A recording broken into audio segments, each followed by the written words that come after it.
How to strengthen your transverse abdominis. Guys, I am so excited for you because this muscle is so weak on you right now and it's so overlooked. This muscle right here is your deepest core muscle. Check it out. It goes all the way around. It actually runs underneath the rectus abdominis. It goes under, but this art is just showing you where it connects to. So this muscle wraps all the way around, connects in the center. Look at the fibers. They actually wrap around and around this direction. So this muscle, what it is, it's your natural back brace. You've got one inside of you. This is built in from the factory, from God, from evolution, from whatever it is, it's in there. You gotta wake that shit up, and I'm gonna show you how. Love this muscle. So what this muscle does for your body, well, now that we're on the topic, it provides core stabilization like this.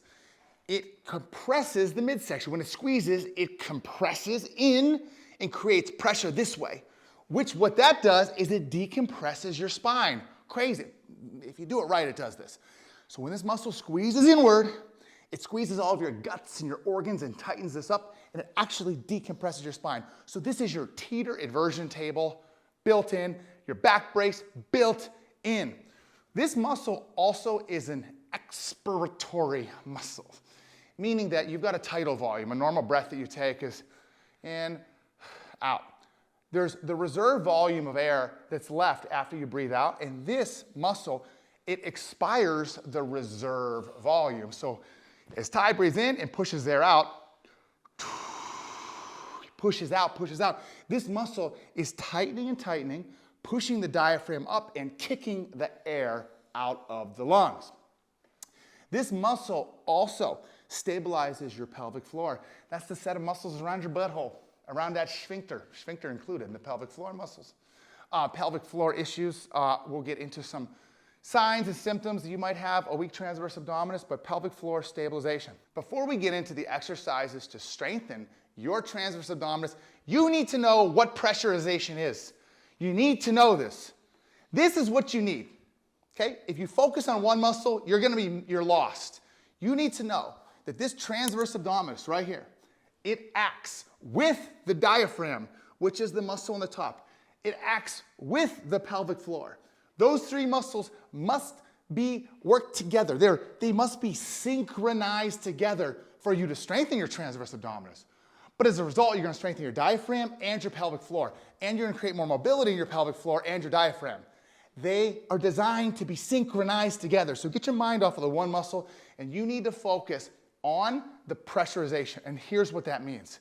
It means that underneath your rib cage here, from your rib cage to the butthole, what exists in this area, underneath your diaphragm and on top of your pelvic floor, are your organs. They're your bladder, your intestines, you've got your liver in there, you've got your stomach in there. All of these organs exist in here. So it's a liquid. It's liquid. It's liquid that's all contained on the inside of the transverse abdominis, under the pelvic, above the pelvic floor and under here. Now, this is where it gets good. To increase the pressure of the area, it's like your car tire. Okay? This area is like a car tire. If you crank the PSIs up, get the PSIs up, the higher the PSIs, the more stability to your low back, the more decompression to your low back, the more protected your low back is from injuries, the safer it is for you to bend or lift with more pressure. Now, the downside of that is if you create too much pressure, you could have issues such as hemorrhoids, hernias, splits through the linea alba. Those are also signs of a weak transverse abdominis. But do know that it is a balance between creating the most amount of pressure and the least amount of pressure. So what happens is this. When Ty takes a diaphragm breath in, big diaphragm, the diaphragm pulls down, and that's why the air comes in your mouth, because the diaphragm pulls down and it creates a vacuum and pulls the air. So the diaphragm now comes down. Got it? Now Ty's going to lift his pelvic floor up slightly.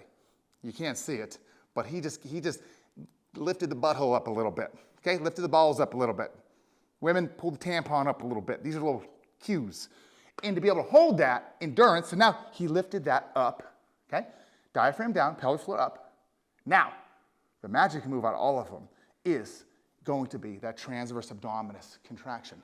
So as this goes down and this goes here and the transverse cinches in, you're now creating compression. Were you holding your breath? Yeah. Oh.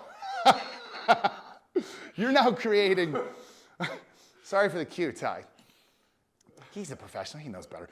So now what you're doing is you're basically getting this ball and you're squeezing this ball of liquid tight as possible, and that creates the most PSIs. Now the opposite is true with low PSIs. If you have low PSIs, you're pretty much letting everything relax. You would slowly exhale your air, relax everything here. With low PSIs, you're able to get more spinal mobility, more flexibility around the joints of the spine because you've reduced the pressure. The more pressure it is, the more rigid this area is, the harder it is to flexibilize yourself. So for the most part, most all of you need to learn how to pressurize.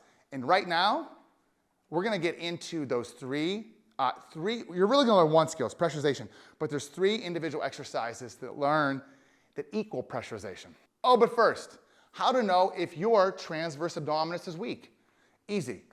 If you have pain, back pain, joint pain, SI joint pain, tight muscles down here, hemorrhoids, hernias, hip impingement, sciatica, your shit's weak. It's been weak for 15 years. Size. If you look at yourself from in the side in a mirror and you seem to have like bloating or doming or poor posture, meaning the hips are kind of going forward, or you're an anterior tilt, or you're through here, or your hip unleveling, upper back kyphosis, those are all signs, things that you can see that your shit's weak. And often those signs, if you don't fix them, turn into symptoms later. So those are how you know if yours is weak. I'm just looking at you right now, you're watching this video, you've gone this far, your shit's weak. Let's get it strong. You're gonna learn to pressurize. All right, Ty, you ready? Ready. Let's start them off. You're gonna start off with the diaphragm. Learning how to turn your diaphragm on. Most of you are sad, wimpy, upper chest breathers. You literally breathe like a mouse.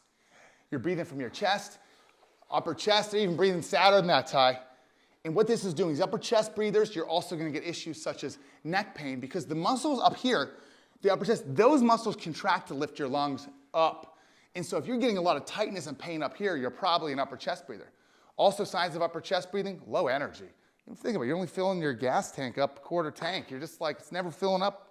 You don't have enough fuel in there. You don't have the oxygen in there. So, number 1 is to learn how to fill your lower lungs up through a diaphragmatic breath. And to do that, you're going to put your hand, one hand on the stomach, one hand on the upper chest. You're gonna start off with a chest breath. And that's gonna be more of like a high pitch, probably like you're doing. Chest moves up. Now, relax the air out. Good. And now you're gonna do a diaphragm breath. This hand doesn't move, but your stomach is going to come out like your prego. Okay? Nice. And now let it relax. Okay? Let's try to show them from the side. So now an upper chest breath again. Good.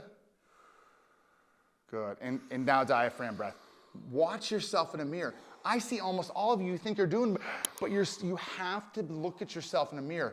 These are often your blind spots, meaning things that you don't know that you're doing. Watch yourself in the mirror when you do this.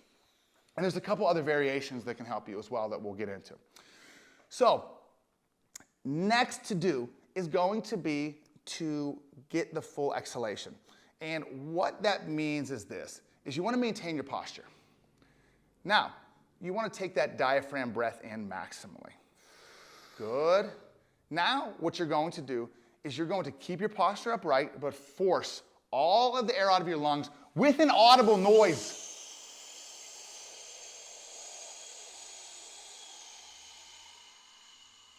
All of it. That's your transverse. That muscle you felt, that is your transverse abdominis. Again, diaphragm in, force all the air out. Show them how they round forward to do this. No. No. Maintain your posture and force the air out. Nice. Okay. So, I'm assuming you've done this a few times, you've hit pause. Let's move on to the next, which is called the snap technique. So what this is is you're gonna stand now, relax, keep your posture upright. Okay, stop standing like shit, stand kind of tall right now. So now what you're gonna do is I wanna see you work on allowing your stomach to protrude and then getting your belly button and drawing it right back to your spine as much as you can. Snap that back. There you go. And let it relax. And again, snap it back. Now you're gonna work on some speed. So let's see you pick up the speed, Ty. Ready? Go with my fingers. And relax it. Speed. Go ahead. There it is. Good. Now some endurance. So now hold, sustained hold, hold, hold, hold. To get really good at this, you're also gonna feel that your belly button is being drawn back and up. It's like looped, pulled back. First it's your belly button, but you should feel all of these muscles cinching and pulling you back. All of this is cinching back, okay? Everything. I can't emphasize this enough, how important this is. Let's put these together. What you're going to do now is this. Number one, you're going to keep the snap in. Hold the snap in. Do not release the snap, ever. Hold the snap in. Now you're going to take a large diaphragm breath in, holding the snap. Good. You should feel some pressure on the outside of the ribs here if you're doing it right. You might even feel some pressure back through here if you're doing it right. Okay? Now you get that breath in and you're snapped in. Now you're going to maintain the snap tight. And now you're going to force the exhale but never release the snap. Go ahead. Force the exhale all the way, all the way, all the way. Good. Maintain the snap tight, tight, tight, tight. Take the full diaphragm breath all the way in. Good. Maintain that snap again, tight. Now force that exhale, exhale, exhale, exhale, exhale, exhale, exhale, exhale. And also keeping your posture upright. Here's what pressurization is. It's that, pause. It's the snap. It's the full diaphragm breath in with the snap. That is going to be the most pressurized position of your back. This is biomechanically the safest position for your spine to be in. Now, a couple common faults and fixes of these, and we'll move to the table and let's show a couple common fixes and more of introductory moves. It's a lot easier to do some of the stuff on your back. So you ready to go to the table? Let's go to the table. Let's go. Okay, so now I want you to lay on your back and I want you to try this on your back because many times it's hard. Your body, your core is so out of control. You're like a snake trying to move around and gain coordination. This shit puts you on the flat ground. And also, I almost mentioned, you don't want to be standing up like him. When you do these at first, I should have told you it's safe to lay down because you could get really lightheaded, which I'm sure at least 12 of you got lightheaded and fell down, but hopefully you didn't hit your head on anything. Should have gave you a little forewarning on that one. Take this as the post warning for the rest of you that didn't fall, that won't fall because you didn't already fall. Okay, so you're on your back now, which is where you should have started from the beginning with. And now you're gonna have your hand on your chest and one hand on the stomach. So this is gonna be an easier way to feel your chest versus your stomach breath. So now that your hand's here, go and take that stomach breath in, Ty. Good, and now go ahead and let that air out. Now let's see only the chest breath. This one's tough to see, but you have to feel it with your arm. Do you feel your arm lifting? Good. Now go ahead and release that. For the most part, most of you need to minimize your chest breathing. Most of you have developed into chest breathers, whether it's due to stress, anxiety, office sitting, compressing yourself, whatever it may be. Most of you need to move away from this and take those diaphragm breaths. You're gonna feel maybe lightheaded. You're gonna feel a lot of oxygen. If you feel lightheaded, you're actually oxygenating your blood. Your body's probably like, what the hell, what do I do with all this oxygen? I'm so used to being deprived, right? You're giving it full saturation of oxygen. Your body has to get used to this stuff, okay? So that probably made you feel a little high after this thing, a little buzz, a little free, buzz on oxygen. Organic, it's a natural high. Okay, so now, I want you to work on that full inhalation and full exhalation because this way your posture can't fold here. So now go and take the full diaphragm breath in. Now force that air all the way out, force it out, and I want you specifically to feel your shoulders staying on the bench. That's gonna simulate you being able to do this instead of this. Okay. And you can also perform the snap here too, which is a simple snap, what we just did. Snap the transverse in, take the full diaphragm breath all the way in. Oh, there you go. Snap? Snap, Okay. full diaphragm in. Good. Keep the snap and the full exhalation now. Great. So now you're maximally pressurized right here. Diaphragm snapped in, diaphragm breath in, holding your breath. Bam. That's the most PSIs in your midsection. If you're doing a plank or a push-up, you're gonna be in this position right here. And now, right off the bat, let's do a plank tie. Snap the transverse abdominis back. And now what you're going to do is you're gonna maintain a snap the entire time. You're going to take that inhale underneath the snap, and then you're gonna force that exhalation, maintain the snap. And your goal is to maintain that sequence of breath when you're planking. Notice your plank before that you're doing it, you don't even know what you're doing. You're counting time. You're counting whatever, freaking sheep, like you're dreaming or something like that. Now, you're active in your breath. And we haven't even got into the technique of this, which is posterior tilt, scapula pressing, spinal alignment. Like those are all separate. And for those courses and for those videos and programs, that is our Move You membership. I'm sure there's a link somewhere for you to click to get in. But we have full programs for breath, for the back and the core, for the hips and the glutes, knee, ankle and foot, shoulder and arm, head and neck, community. There's events. It's really set up. I'm most proud of it. I mean, it's my most proud thing that I personally built and my team has as well. At least I think it's the most proud thing they built. It better have been. So that is going to be how to get more information on fixing pain. Breath is actually, believe it or not, in the back and core program, the breath is taught, this is taught week 1, level 1 back and core. And I got 3 levels of back and core and then 5 weeks of each one. So this is a fraction of what many of you need to live a pain-free life, but man, this is gonna help every single one of you. This breathing technique helps all of you, whether you have, doesn't matter your back, your shoulder, your neck condition, this helps absolutely everybody feel better, have more energy, and gain some connection and strength to the deep core muscles. So that is how to strengthen your transverse abdominis through pressurization. You learned what the transverse muscle is. It's your natural back brace. What it does, it forces expiration, it stabilizes your core.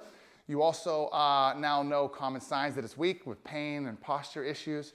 And you learned the 3 exercises, the progressive exercises that help you build the skill of pressurizing your midsection. Thanks for tuning in. Oh, also make sure you subscribe, like, comment, share this with your friends, share this with anybody who needs it. And remember, fix your shit.